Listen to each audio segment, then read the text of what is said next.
अस्सलाम वालेकुम नाजरीन, मैं आपका वारिस साबरी कव्वाल मेरठ उत्तर प्रदेश से, और मुझे बताते हुए बेपनाह खुशी है।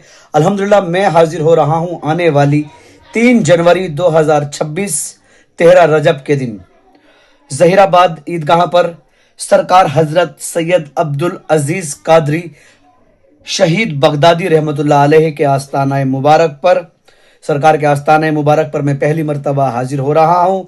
शुक्रगुजार हूँ मैं हमारे मोहम्मद वसीम साहब का, मोहम्मद मोइन भाई का, मोहम्मद अजहर साहब और तमाम जितने भी कमेटी के मेंबरान हैं, दोस्त अहबाब जिन्होंने अपनी मोहब्बतों से नवाजा, मुझे खिदमत का मौका दिया, मैं सभी का शुक्रगुजार हूँ। बिलखुसूस मैं जितने हमारे जहीराबाद के लोग अवाम हैं उन सभी का शुक्रगुजार हूँ, और मेरे बड़े भाई नासिर उस्मानी साहब का मैं बेपनाह शुक्रगुजार हूँ जिन्होंने मुझे आप लोगों के रूबरू पेश किया। इंशाल्लाह मिलते हैं 3 जनवरी 13 रजब के दिन। अस्सलामु अलैकुम।